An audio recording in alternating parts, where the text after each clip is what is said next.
Hi, this is Stray Passer. I'm going to do I guess, series review or overview of X-Men '97. It just ended, and this is going to have spoilers in it.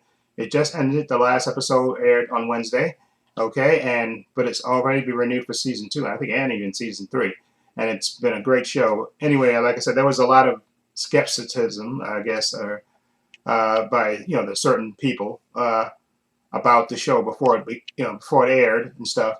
And we had the thing with the one of the showrunner Bo DeMeo, he got fired and all this. So there was and the whole morph controversy supposedly, but it upset people. They said it was going to be a woke show and everything. Again, but the show turned out to be one of the best things Marvel has done in years. It's just absolutely a fantastic show. Now, the only thing that I guess a lot of people I think is legitimate criticism, I think, would be that it kind of speeds through things some at times, but that still doesn't lessen the enjoyment for me. I really enjoyed this show a lot. It really did a lot of different things. First of all, it totally rehabbed the image of Cyclops, and just because the movie version of him played by James Marsden, and it wasn't James Marsden's fault. It was that they fell in love with Hugh Jackman, and they wrote for him like he was the leader of the X-Men instead of Cyclops, and they just really totally crapped all over the character of Cyclops. But in this show, they really did a really good job of rehabbing Cyclops, and they made sure that this show wasn't the Wolverine and the X-Men show, even though there was a show called Wolverine and X-Men, believe it or not. This show was not. Wolverine was part of the cast and part of the team. Okay, still had the same personality and stuff, but he wasn't the primary focus of all the time on the show, which is really good. It let other characters shine, and it really did wonders for the show. Again, like I said, the writing was good. It was emotional and really good. And again, Bo DeMeo, I can't praise him enough. And like a lot of other people, I pray that that Disney hires him back. Okay, because he really did a great job with this series, being the showrunner. And I don't know exactly why he got fired, whether he had conflict with the people he worked with or whatever it was, or the powers that be, or his OnlyFans, whatever it was. It doesn't matter to me. What he produced, okay, what he ran, was an excellent show, one of the best shows, animated or live action, period. It just really gave you a really good sense of the X-Men. It really picked up where it left off. I love the portrayal of Magneto in the show. It was true to the character and just great. And like I said, Cyclops really got rehabbed because it showed him as a leader, and even with all the stuff that he had to deal with the whole Madeline Pryor clone thing, he had to deal with giving away his son Nathan, sending him to the future.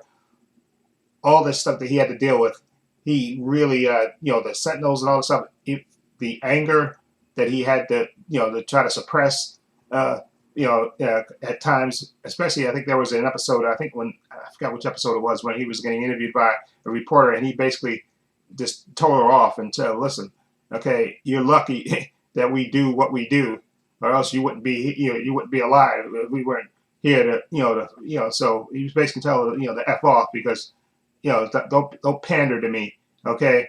Because we have to deal with so much hate, and yet we still go out there and do what we do. And I really enjoyed that moment. That was one of the great moments in the show. And but again, a lot of the characters had really good moments in this.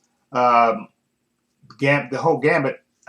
At first, I really kind of hated the Rogue Gambit Magneto, I guess, triangle, if you want to say it that way. And I really, as I say first, because Gambit is one of my favorites, so I really kind of hated the way he was treated. But that's good drama, as my friend would say. It was good drama, and ultimately, she picked Gambit, and but unfortunately, Gambit died. He actually, after that episode 5 was just one of the most amazing episodes ever. Okay, and he wound up dying, and oh, that last shot of her holding him, saying, "I can't feel you," I can't feel you, and that was just heartbreaking. Oh my God, there's so many heartbreaking moments, and even, oh my God, there was the scene in episode 10 where where the X-Men are on the moon, fighting Bastion, and they know that pretty much. I think the satellite is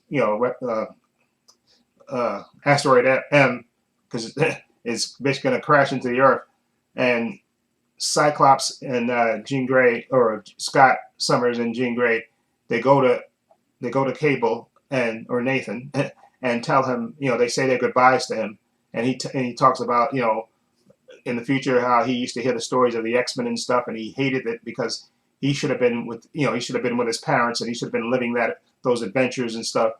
And there was that moment where Scott tells him that, your mother told me that I had your eyes, that you have my eyes, and Jean touches him and holds his power back, and so Cable can actually see his eyes, and Scott tells him, "I love you, son," and it was just it was just so heartbreaking and so touching at the same time. That part, if you look at my reaction on this channel to that, you'll see that I kind of teared up at that moment. That was just such a great emotional filled moment with Scott and Jean saying goodbye to Cable or Nathan. It was just heartbreaking and so touching, and that's good writing. Okay, that's just really good writing, and it just really just touched you all the way. And of course they brought back Nightcrawler, and he was still the way he was in the in the '92 show, a real religious person and stuff,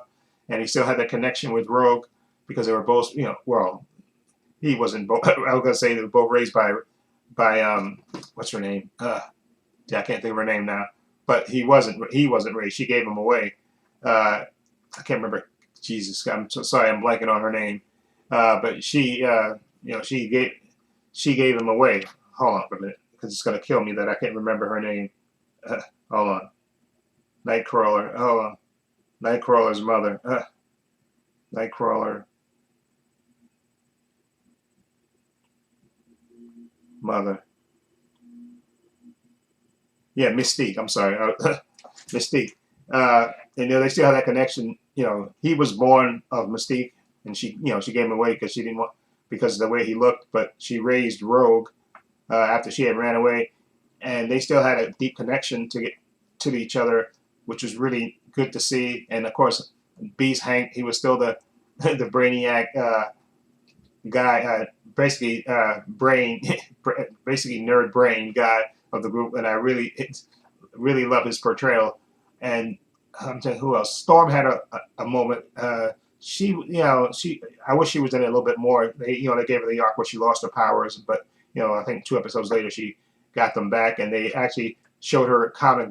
They had her switch to her comic book, her first costume, that when she first appeared in the X-Men. They went back to that one, which looked absolutely fantastic. She looked absolutely fantastic in it. They brought back Forge, which was a good touch too, and was always like Forge in the comic books. Although Bishop, he was there for a little bit, and then he vanished, and then of course he came back, and in the last episode, and the next season, we're gonna have Forge and Bishop basically traveling through time to try to reunite the X-Men. Okay, so rescue the X-Men and bring them back to current time. So that should be a good adventure. I think next year we should be having. I think probably be separate. The X-Men will probably be separated. Hopefully, if it's the same 10 episodes that they had last year, this year, maybe they'll keep the X-Men apart for the first like 6 episodes, I think, and then have them reunite hopefully in the 7th episode. So I want to see the X-Men together at least for the like back half of the season. Okay, we can have them have their separate adventures, because I know there was a comic book because Cyclops and Marvel Girl, Scott Summers and Jean Grey, they went to the future when the X-Men when Magneto stopped Asteroid M from crashing onto Earth. They all got then it like disappeared out of time, and they got separated to different times. You have in the past, you have Beast, Professor X, Rogue, Nightcrawler, and Magneto. They're stuck in the past, and stuck in the past with a young Apocalypse. Okay, and so they're stuck in Egyptian time, and then in the future, you have Scott Summers and Jean Grey. They're in the future, and they're with a young Nathan. Okay, and also somebody hipped me to it as well. There's a character that was introduced in that episode, and because I didn't know this much about X-Men comic books, but the character that was actually speaking to them, that's their daughter from the future.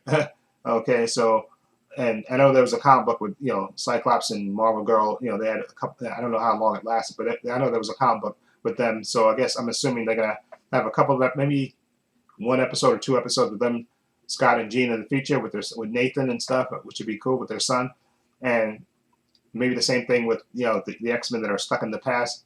But the main thing is that you have Apocalypse in the past, a young Apocalypse, current Apocalypse in the future. They had an after credit scene with Apocalypse picking up a card saying he was in Geonosis saying so much death, and he picks up the card, the Gambit's card, and says so much death and that's like a clue because in the comics Apocalypse turned Gambit. He was for a little bit. He was one of his horsemen, the horseman called Death.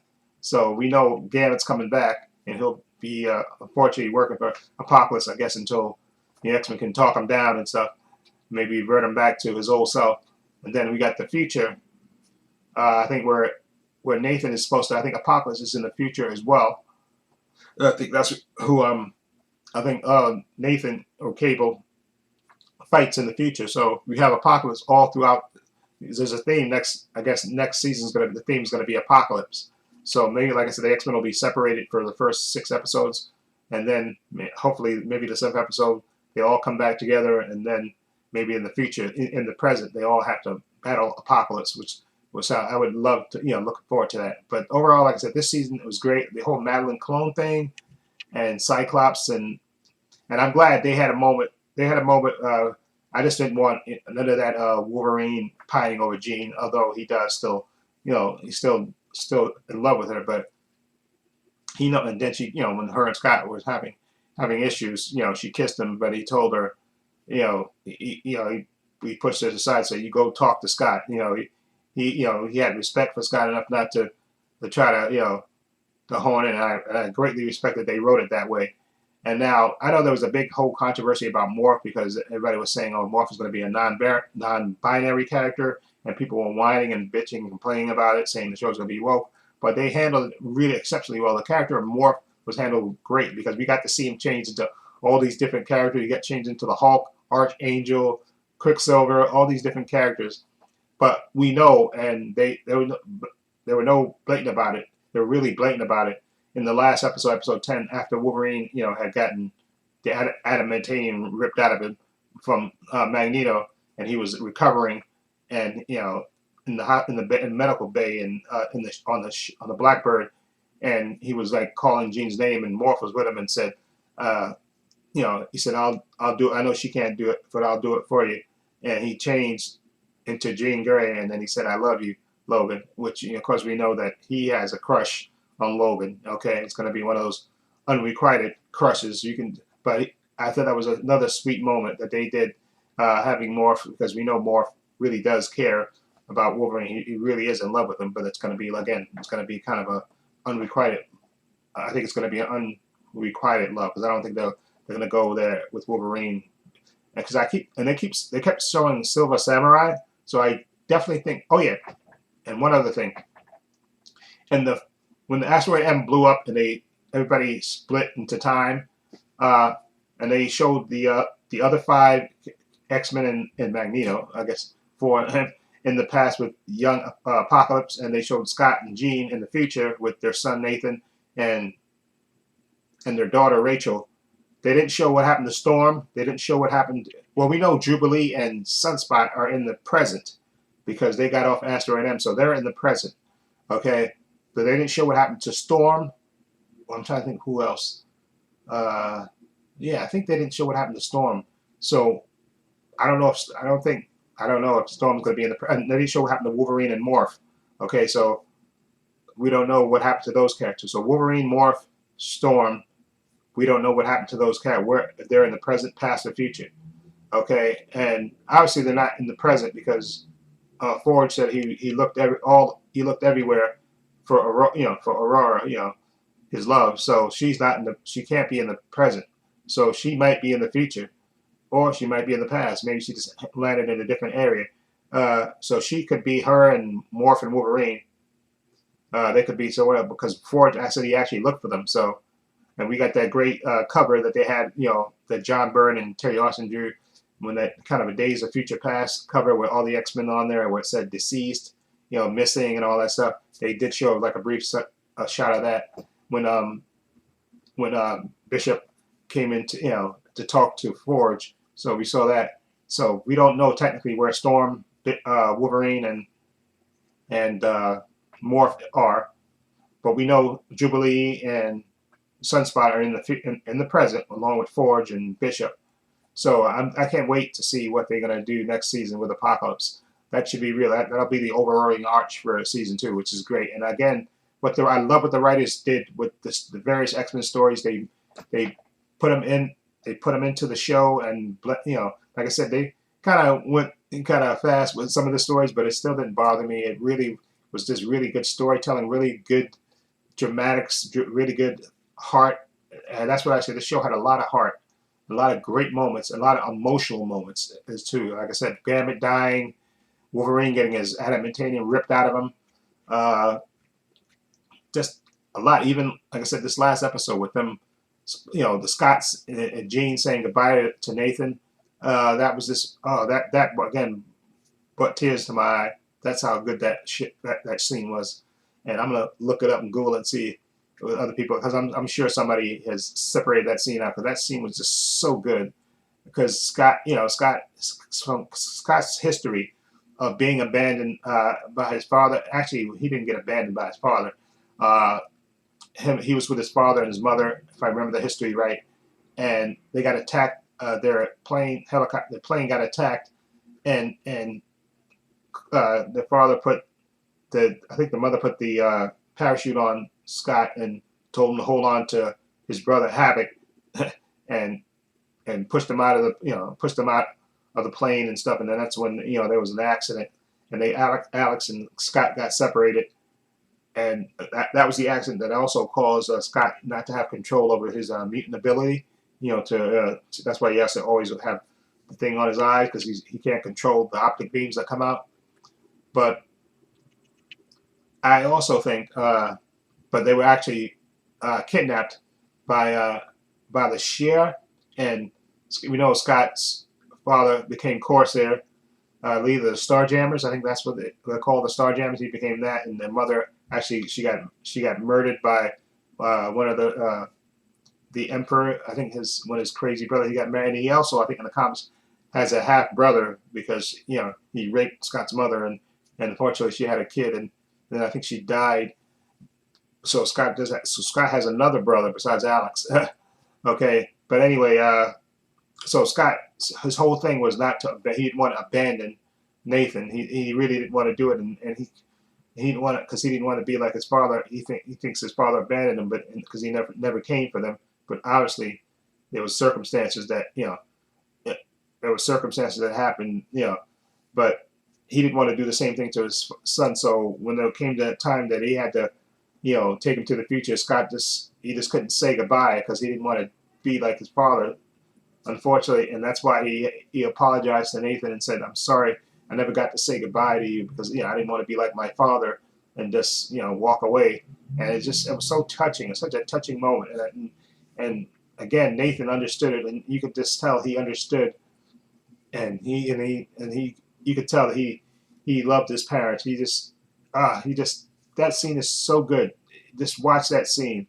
Okay, that just shows you the level of good writing on this show. It was a great emotional moment with an animated character, between 3 animated characters. It was heartbreaking. Again, thinking about it now, even bringing tears to my eyes. But again, this show was really great. And I know people say it, and I'll say it too. They really need to let these people who write this show write the X-Men movie, because they really understand the characters, and they should let them write the movie. When they make the live action movie, at least let them write it, okay? Because they're to me top of the line. They understand the characters very well and understand their history and all that stuff. So I think if I was Kevin Feige, I would let them write the X-Men movie when it comes out. I would definitely let them write it, okay? You can get a director, a young hotshot director, but you let them write it, because in their hands it'll be good, and they'll have an arc for the characters and stuff in a great way, and I think they will do a good job of integrating the X-Men into the MCU proper. So definitely do that. And again, like I said, this show was again one of the best things Marvel has done in years, and I highly recommend it. If you haven't watched it, watch it. Okay, watch or binge it. Watch all 10 episodes. You won't be disappointed. And I heard something that I don't know if it's true or not, that they said they already practically finished with the season 2, which I thought was great. And if they would actually debut season 2 later this year, my mind would be blown. I would love that, but I don't know if that's going to happen. They may just still hold it for next year. Any event, I love the show, and I can't stress this enough. Okay, this show was an A+ show all the way. Check it out. I know some people are saying, "Oh, well, people weren't watching it because it got low viewers and low." Trust me, those people are missing out. This show is the thing. Watch it, okay? I don't care what anybody else. Don't listen to anybody else. Watch the show, binge it, watch it, and then come back and tell me if you didn't enjoy it. If that was one of the best things you've ever seen. I loved Spider-Man, the animated show in the '90s. That one, I thought that show was great. The one that Christopher Barnes, he was, I think, Peter Parker. He did the voice for Peter Parker. That show, the '90s show, was excellent. That show had great use of Spider-Man characters. The writing was great. The way they portrayed Peter Parker in the show was great. Spider-Man, the guest stars they had on, the villains they had on the show. That show was one of my absolute favorites. That show, Gargoyles, was that was another one that was actually excellent. Batman animation. This show ranks up with those two, with all of those. That's how good it is, in my opinion. Anyway, let me know what you think of this whole season as a whole. Are you looking forward to season 2? I am. Please, I hope they bring Beau DeMayo back. Okay, I really hope they do, because I think the show would suffer without him at least writing it. Okay, because I think he knows the characters in and out. So please hope that happens. Anyway, please hit the like, subscribe button. Also in the description box, please. I have links to my Facebook, my Twitter, my Instagram. I also have a link to my other channel called Views and Opinions. If you check that out as well. Also have a link down below to my Patreon. Again, my Patreon is only $5 a month. I have over 165 videos on there, all unedited content. I got TV shows, Marvel shows, DC shows. I got movies on there. I got Gen V on there. I have X-Men '97 on there as well. I got Fallout. I'm also going to be putting my Adventures with Superman Season 2 on there, as well as The Boys Season 4. So follow it down below.